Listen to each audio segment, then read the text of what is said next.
he'll go down in history. Mm-hmm. You know, he'll be just like the Arnold Palmers and the Jack Nicklaus, and he'll be just like those guys. You know what I'm saying? And to your point about how late these dudes can play, yeah, Jack Nicklaus is 75. He hit a hole-in-one yesterday. So there's that. And that's what I'm telling you, man. So there's that. And that's what I'm telling you. That dude is and old as Methuselah. And Arnold Palmer missed his first Masters since forever. So it's like just this year. Hold on, so, it might have been man. Arnold Palmer. I don't know. One of those old white dudes. Arnold Palmer, Jack Nicklaus, one of them. It's Jack Nicklaus. Okay. Because Arnold Palmer didn't make it this year. Okay, yeah. So, yeah. I mean, it wasn't like no long, like 300-yard, drive, but yeah, whatever. It's still a hole-in-one. I don't care what you say. It's a hole-in-one. And, again, to my point, it just makes the point, like, how good a professional is. You know what I mean? Like, how good these dudes are. He's 75 years old. And the fact that he actually said that he was going to do it beforehand even makes it even weirder. Like, he told Scott Van Pelt, like, yeah, maybe I'll go for a hole-in-one today. I'll do that. And the next thing you know, bloop, in the hole. Good for the old man. But, I mean, how long has he been playing that court, though? Like, I mean, and I know they changed it up every year, but...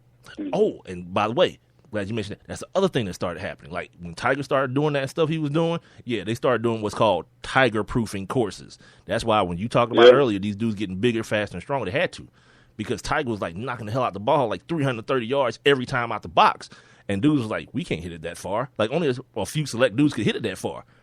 And then they started trying to Tiger-proof them and make them longer. Make you had to, use more strategy off the tee. But now you got guys like Rory who are doing like powerlifting. A lot of the younger dudes are doing a lot more powerlifting and more weight training the way Tiger did when he was younger and still does now, so that they can do that. But the thing is now they've surpassed him. Like now they can launch that thing 350. Tiger's like, nah, I'm stuck at about 270, pimp. I'm back here about 270. And it's what happens. Your body starts breaking down, man. His back, his knees, his hips, all that stuff starts breaking down, man, because there's so much torque that he's putting on it to hit that ball that damn hard. Eventually, yeah. But you know what that means, though, right? That means that dudes like Rory and dudes like Ricky Fowler, those guys that that you see out on the golf course, you're like, man, what the hell they lifting? Like those. What that means is that there's a great chance that those guys won't even be able to sustain for the long haul either. I mean, because just like you said, the amount of torque that they're out there. Using to hit the ball and, drive the ball, 300-400 feet. Like, I mean, I think it'll end up taking its toll on the dudes that are doing that more so, just like a normal golfer. Well, see, part of Tiger's issue was, too, initially, he had such a violent swing as well. That caused a lot of his, injuries as well. His swing was so violent. That's why you've seen him change his swing so much over the last decade, trying to find something that could still generate the same amount of power, but was still comfortable for him. So when you see him struggling and all that kind of stuff and going through this swing coach and that swing coach, yeah, he's looking for it. Especially now, once the body starts having surgeries and stuff, he's got to find something that's comfortable. And from what he said in the presser, he's been working on with some new equipment, doing some new things. He thinks he's found that. That swing, that one that's going to get him back where he needs to be, especially the one that has him comfortable enough to come back from his layoff for the Masters. We'll see. Mm-hmm. We'll see. And we will see. Like I say, he's taught a lot of these young kids, like the Rorys and the Ricky Fowlers. Like, yeah, you don't have to swing as hard as you think you can, especially now with the equipment, the technology with the equipment now. You don't have to swing like super hard and violently.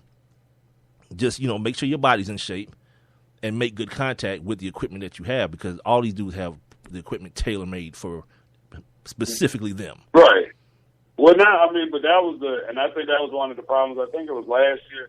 They were saying that it was one of those balls that Nike was using. And I think it was the one that they were making for Tiger. That they were saying that, that they had an unfair edge or whatnot, so they had to go back and kind of re-engineer the ball so that it wouldn't have so much carry. Mm-hmm. But yeah, the technology is amazing, man. But I still respect guys like Arnold Palmer and Jack Nicklaus, because it's like, man, with those dudes did it with the they might have had tailor-made clubs, but I mean the technology, when those guys were in their heyday, the technology was nothing like it is now. Like, they were just playing with regular, just regular balls. There was no ball technology. Well, but the technology is everywhere, though. It's not only in the equipment; it's in the course as well. So that inevitably evens out. If the course is being done by engineers to make it more difficult, well then on the other end, I want my clubs and my balls to make it easier. And so then you have that whole pendulum thing where it just kind of balances itself out, and everything is back on excuse the pun, but on par with what it's been throughout. At least that's the way I look at it. I'm in no way, ladies and gentlemen, any type of expert as far as this goes. To me, it's the same argument as a pitcher using steroids and a hitter using steroids. To me, my common sense is telling me it balances out. It may not, but just because I'm me, I'm like, everything's fair then. Barry Bonds, Roger Clemens, go at it. Somebody's gonna win, somebody's gonna lose. You both are on roids. Let's make it happen. I don't know. Speaking of baseball, as we get to the close of the show here, something I want, just something real quick for the fans of the Atlanta Braves. It's something that I just thought about last night while I was sitting around watching TV. The score last night was 12-2. The Braves had 14 hits. So immediately, the one thing that I'm looking for this year, that I want to look at this year more than anything, I want to see what the strikeout numbers are. So last night, I went and looked. They struck out 5 times yesterday with 14 hits. That's amazing. And the other thing I want people to if you care about this kind of stuff and you want to see, the progression in the team and the direction the team is going in, I went and looked up how many times the Braves struck out last year. It was almost 1,400 damn times, like 1,369 or something like that. And on average, they struck out like 8.6 times a game. Just to put it into context, what I'm saying, there were only 3 teams worse: the Cubs, the Marlins, and the Astros. Yeah, 3 sucky teams. So, just if you're trying to find something to look at, this year, as far as improvement goes, or whatever, or the team going in a different direction, if you're an Atlanta Braves fan, or if you're just a baseball fan in general, I just wanted to point out that's one of the things I'm going to be looking at, and I've been looking at for the last 2 games. Now this is the 3rd game of the season, just to kind of see if the system that they're implementing is actually working. And through 2.5 games at the time we're recording this, it seems to be. So there's that. Finally, we get to world of boxing. Rob, this is your area. Things have been happening. Things have been said. People are going to make a lot of money. What's going on with this fight that's going on May 2nd, sir? Man, some foolery. First of all, okay. Now, first of all, I like Freddie Roach, right? I like Manny Pacquiao. Like, I think Freddie Roach is a class actor, right? And I tell you the other day that he's the one that's been doing a lot of the talking, right? It's like Manny ain't said that. It's been like Freddie Roach speaking. He was on, matter of fact, right before we started recording, Manny Pacquiao was on ESPN2, and I didn't have time to record it, talking to that dude that does the thing on HBO, that white dude with what I'm talking about? He sits there with the 2 boxers, sit in the chair backwards, and they talk to each other back and forth. That guy, I don't know his name, but yeah, he was just talking to that dude. Jim Lansley. Actually, you know what? No, the younger guy, but it wasn't him. Now that I think about it, it wasn't him. It was a dude that's on freaking the Michelle Beadle show. He just looks like that other dude. Anyway, go ahead. Yeah, Manny Pacquiao was talking to him. Yeah. Anyway, go ahead. I'm sorry, sir. Go ahead. But yeah, so now Freddie Roach has come out and said that Manny is motivated by Floyd's past issues. And if you don't know what I'm talking about, Floyd got in some trouble a couple years ago for beating up his baby's mama, and so he had some domestic violence situation going on. Then he threatened to kill a security guard, so of course he went to jail a couple years ago.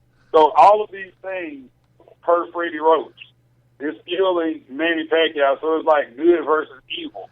Like, Manny wants to bring this Jesus. He's bringing Jesus to the ring. Versus versus Floyd and his transgression. So, and as a fan of Pacquiao, that doesn't worry you, dude, at all. It's like if you gonna talk junk, like talk real junk. You know, like the whole you gonna kick his ass type thing. Cool, I'm with it. It doesn't bother me because like I see the workout. You know what I'm saying? Like I see the workouts because they either put them on Instagram, the clips on Instagram, or I look at it on the internet. You know what I'm saying? So I see his workout, and it's like, so from that standpoint, it don't bother me. But all the talking, it's like, man, like that's what I'm saying. Not physically, like both fighters are gonna be ready physically. Like there's no excuse. These are top dudes in the game. But the mental part of it, like Floyd is just doing his thing, and apparently he's told his people to shut the hell up. But the Pacquiao thing, okay. Well, we got breaking news. Breaking news, and this is per ESPN. Muhammad Ali set the record straight. He is not Big Floyd Mayweather or Manny Pacquiao, who is scheduled to meet in one of the biggest fights in boxing history on May 2nd at the MGM Grand in Las Vegas. Are you reading that for real, dude? Are you reading that for real? Dan Raphael, yeah, that's on ESPN right now. It said it was reported that Muhammad Ali picked a favorite in the upcoming Mayweather-Pacquiao fight on May 2nd. Muhammad Ali would like to wish both Mayweather and Pacquiao well in their upcoming fight, an Ali spokesperson said. Muhammad never offered to anyone his prediction, and the information that was published earlier this week and picked up by other media is either a misquote or someone else's personal opinion.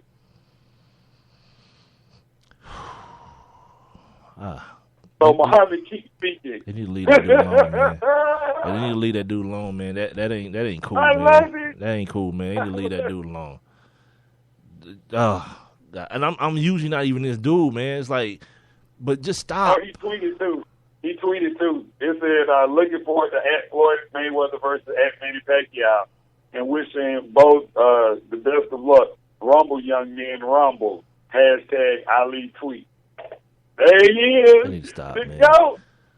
Whoever's doing that, man, they ought to be ashamed of themselves. I'm serious. I'm so serious about it. You ought to be ashamed of yourself. If it's one of his kids or one of his handlers that's doing this, that ain't cool. Like, first of all, Muhammad Ali don't have to have an opinion on this. He doesn't have to. So the fact that you want to try to like force it on people, like, oh, guess what? Now one of the greatest of all time is saying, so it must be going to happen that way. Oh, whatever. Come on, man, just let this dude be.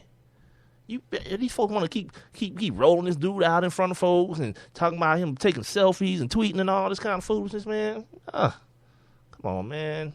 Respect the game. That's all I say, man. Respect the game. Like, ain't nobody got to be, like, you ain't got to bow down to the dude or nothing like that because he's still a human being. He's a man. But just respect the game, man. He's a sick human being. Like, don't. Yeah. You ain't got to keep trying to put him in the realm of a healthy person because he's not. I'm sorry, I have to do this. God dang. Who is that? That ain't Freddie. Who is that?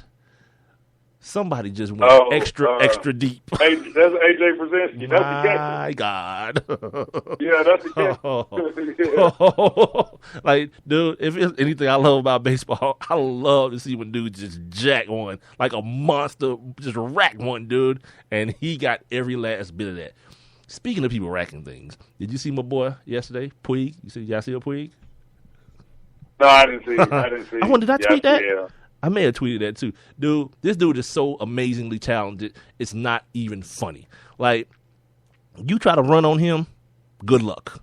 Like, yesterday, he didn't get the dude out, but he's running down the right field line, out of play, dude, and catches the ball up against the barrier where the people sit at, turns around, and just fires a laser to third base.